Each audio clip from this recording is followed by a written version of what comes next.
welcome to Life Matters. I'm your host, Brendan O'Connell. Advanced civilizations have come and gone throughout our world's history. Might our vibrant and heretofore prosperous American society be vulnerable to a cataclysmic decline?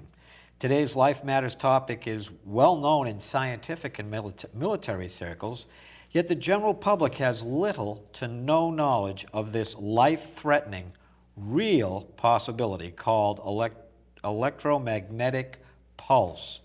Today's show examines what EMP is and what could be its far-reaching ramifications of what initially might be thought of as a temporary electrical power outage.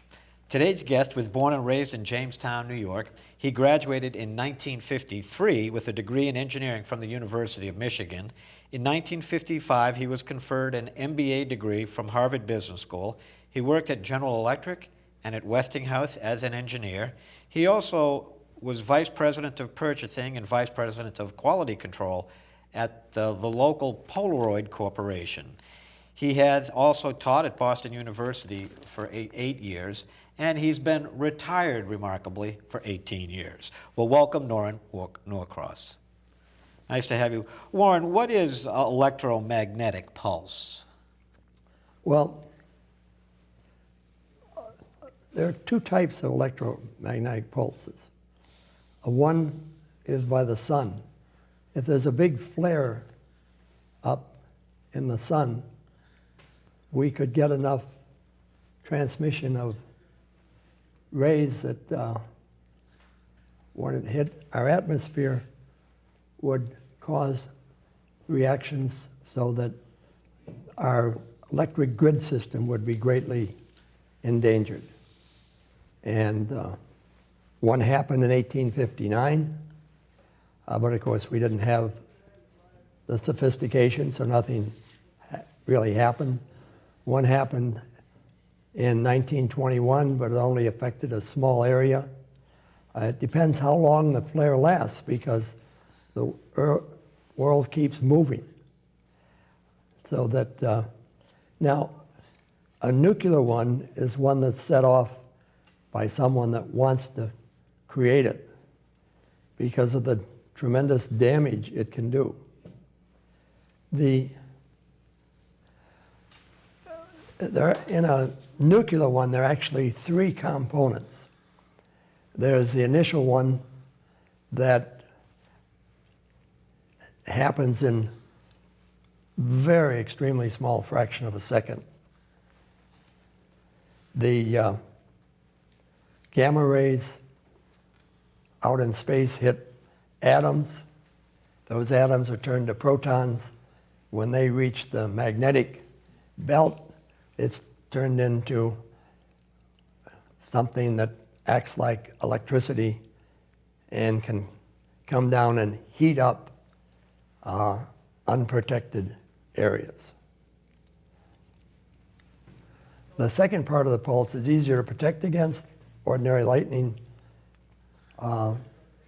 systems would protect against it, but since the first pulse came in, it probably destroyed that. The third is a very slow pulse that instead of being a minor part of a second, takes 10 minutes to 100 minutes. And it's like the solar flare. It introduces currents in long conductors, like the way we transport electricity. And then when it gets to the transformer, it destroys it. So the grid system would go down because there'd been so many large transformers destroyed, and large transformers have a very long lead time. So this magnetic pulse, someone would shoot a nuclear bomb up into the air, and then these three levels, E1, E2, and E3, would come down onto the Earth's surface through the magnetic field. And where I was reading, this was considered asymmetric warfare and very cost-effective. What do they mean by that? Well, if you attack the United States with a lot of missiles, You've got a very big cost building all the missiles, trying to get them through any defense we had, suffering through all the missiles we have coming back the other way. Here, all you need, atomic bomb wouldn't do as large a area of the United States, but could very effectively put a large section of the United States completely out of business. And a very large explosion, it would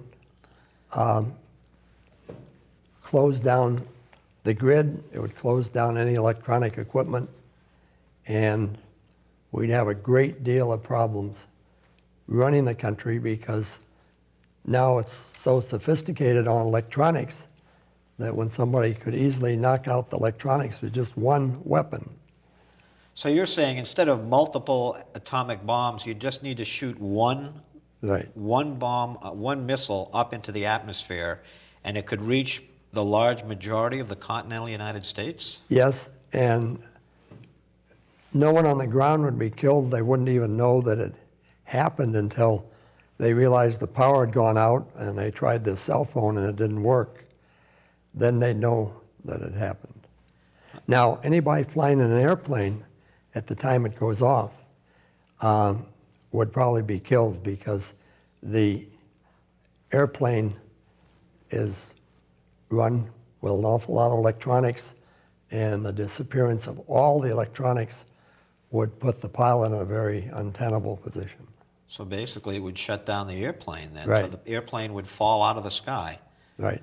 Wow, that is really something. And now, what about what would happen in day one as you see it? And take us through the scenario, the time scenario, say the next month or two. What would why is this such a, it seems like innocuous at first because you just think it's a local power outage. Right. But then all of a sudden all these electronic things are failing. First of all, why are they failing? Aren't we, better off electronically than we used to be? Well, why? As we've gotten to more and more electronics and they've got smaller and smaller, it doesn't take as much of impulse, which heats up electrical conductors. Anything that's conducting or could conduct electricity, it heats it up. And that causes it to fail because you can't stand that sort of voltage in a cell phone or in any electronic devices. Although it doesn't affect people, they wouldn't know. First thing you'd notice is the power went out. Then if you went and tried something that ran on batteries that was electronic, you'd find it didn't work. And that would be a big clue that it was an electromagnetic pulse. Like what about automobiles?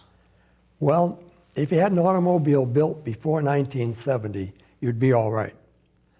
But if your automobile, all the ones after 1970, have electronic starting systems. And so you could not start your car. You wouldn't have to worry about gasoline, though, if you had an old car, because when it happened, the cars would die right in the place they're at the time. So if they're on the highway, the cars will just shut down? Just shut down. If it was a time of day when the expressways are crowded, you would just have one big parking lot of cars.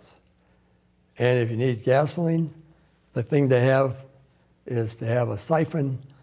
The gas is just going to sit there. You could siphon some out of a car and run your old car.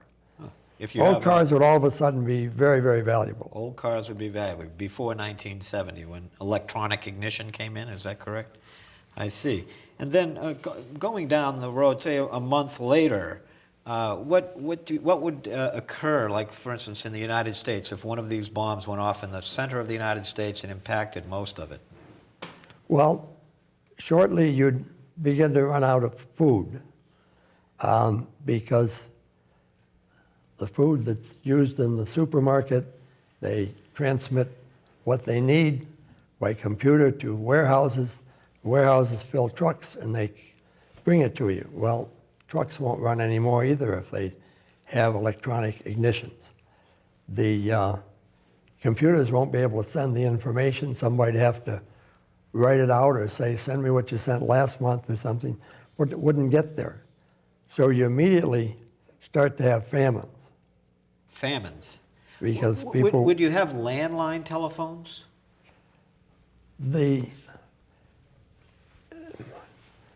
Some of them are run off the batteries of the telephone company.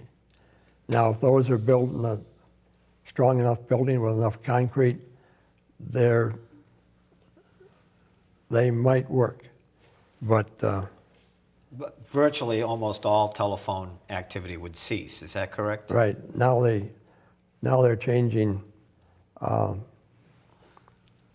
landlines by bringing the internet and other things all in on the wiring, so it goes off at the same time. I see. So it would make us, so we are, in effect, what you're saying is our increased electronic sophistication is making us increasingly more vulnerable to this kind of an attack. And since we have the most things based on electronics, our whole economy, the money system, everything works that way, those would all disappear.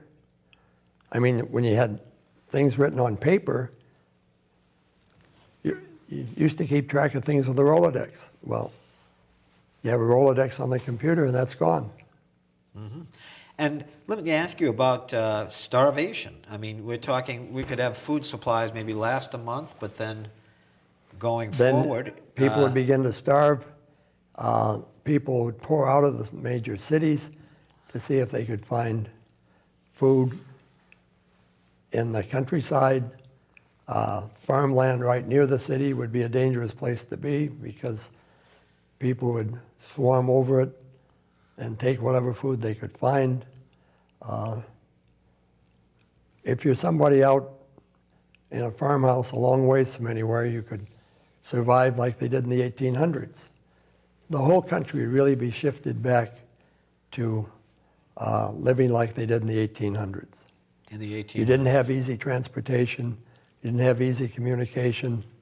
Food had to be nearby because it just couldn't be brought in from a distance.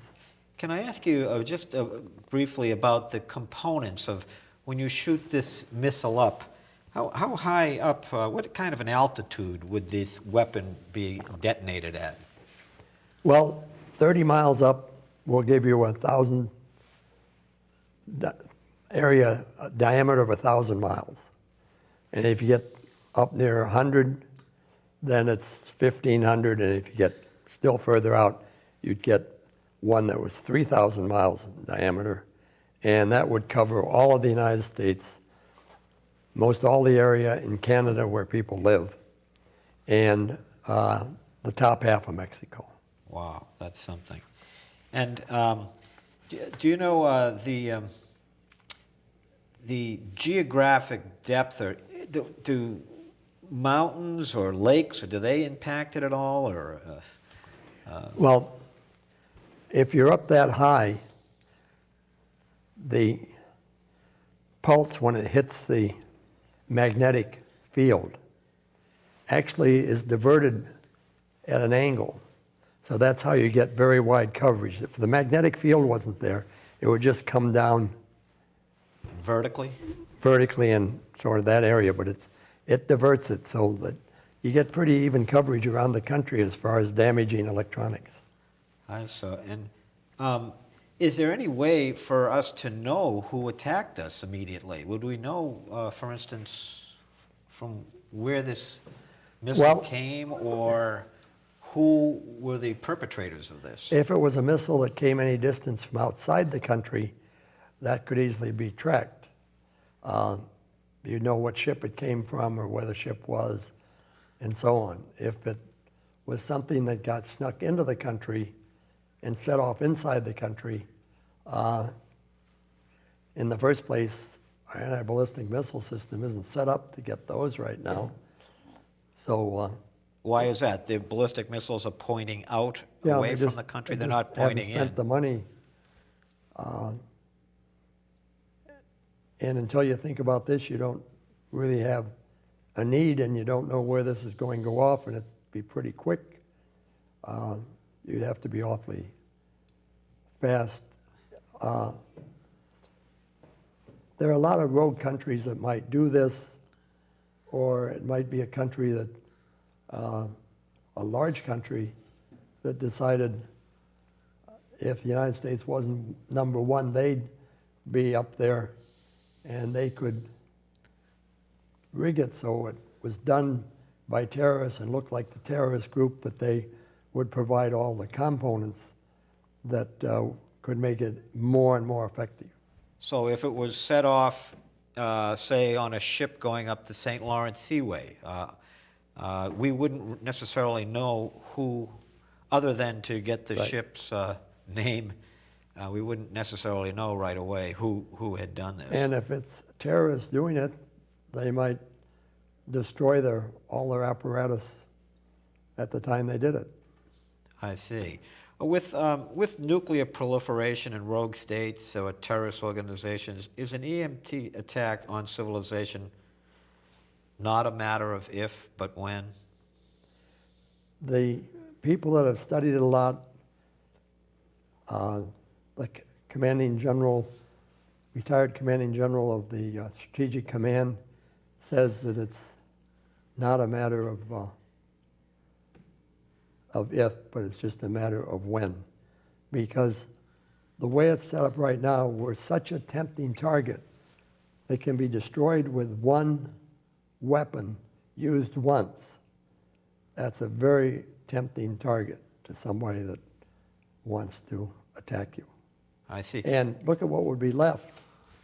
A few years later, or whenever they want to, they could come into the country, all the houses would be there. You'd have to rebuild the electrical system, but you'd have the houses, you'd have the highways, you've got all sorts of structure would be there, except it would no longer be America, be someplace else, some other country. I see. For instance, say China, for instance. China could bring a whole bunch of people over here to rebuild the country after many Americans have, in effect, starved to death. Right. I see. Well, what is the government doing about this? What are they doing? Are they protecting themselves or protecting us? Or what? Is the Congress doing anything? Well, in early 2001, before 9/11, Congress set up a commission to study this. And they finished the study in 2002, and it was 5 volumes, and concluded that this was a terrible risk. It could do irreparable damage to the United States. Then, 4 years later, in 2006, they appointed another commission. Some of them didn't believe the first report, and it reported in 2008 and had all the same answers. In 2008, Congress required Homeland Security to set up a committee that would coordinate efforts on this. To show the amount of progress that's been made, Homeland Security put out a list of the 15 things they were worried about, and they didn't put it on the list. It didn't even make the list. Didn't even make the list. Wow.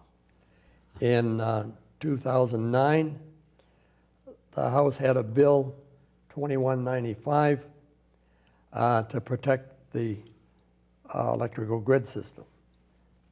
That solves that you'd have electricity, but you still wouldn't have any of your electronic things working. And that died in committee. In 2010, they passed to set up a commission to work out how we're going to protect against this. The Senate didn't vote on it. Again, in 2007, they passed another bill, 5026.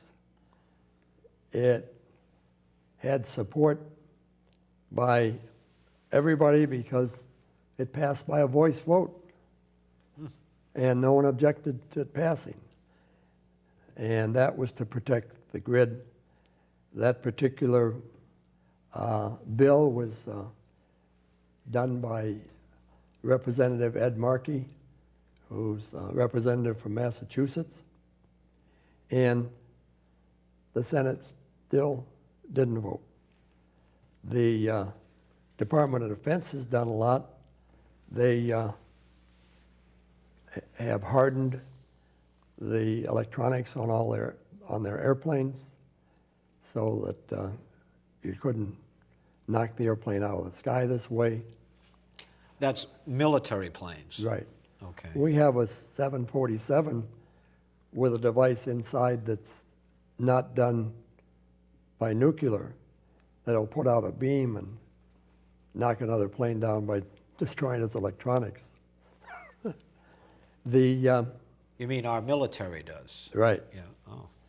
The military had a lot of plans for missile defense, but Obama's cut the money back on that recently.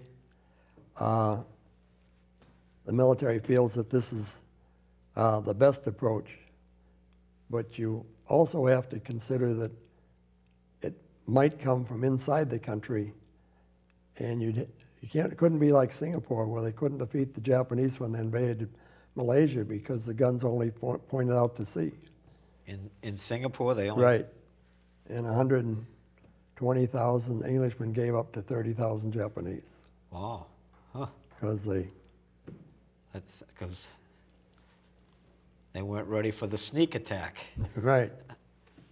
What do you see in the future as far as what should America do to correct this? Well,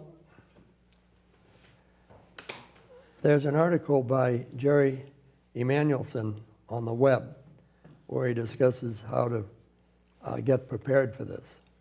Now, preparation is not fully adequate, but it would certainly help. He feels that the most useful item would be a shortwave radio that ran off batteries that had been protected against the initial strike. One of the problems with an event like this is you need to know right away how large an area is affected. Maybe it only affects 100 miles around you, in which case help is going to be available. If you can't reach anybody in the United States, you can only go to overseas, and they're telling how much happened, you'd have an idea as how big the problem was. So that's a big start. Now, you can protect shortwave radio by, first you put it in a plastic bag, like what one of those gallon jug ones that you can seal up. Then you wrap it completely in aluminum foil. It has to be completely wrapped, because if these rays hit the aluminum foil, they run around until they find a way of going further, and they'd go in and ruin things. So it has to run around the outside until it Dissipates. dies out. So then, just to be sure, you'd put another plastic bag over it, another layer of aluminum foil, another plastic bag, another layer of aluminum foil, and that would probably last. The other thing that most people don't realize is there's a Faraday cage, which was invented back in history by a guy by the name of Faraday, that protects this. They show it off at the Science Museum. They can have somebody inside a cage. They hit it with a lot of lightning strikes, and he's fine, because it runs around the outside. Well, a microwave is a Faraday cage, and any electronic thing you wanted to protect, you could put it in there every night or whatever, and it would survive. So there'll be a market for discarded microwaves. I see. Well, now, if you would, how would folks get a hold of you if they wanted to talk more about this, or maybe you could give them some articles that would be helpful in that regard?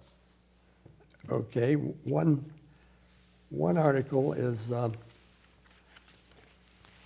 right there. The Intelligencer, which is a magazine put out by the Association for Intelligence Officers, they have this as a subject in their October, their winter, spring 2010.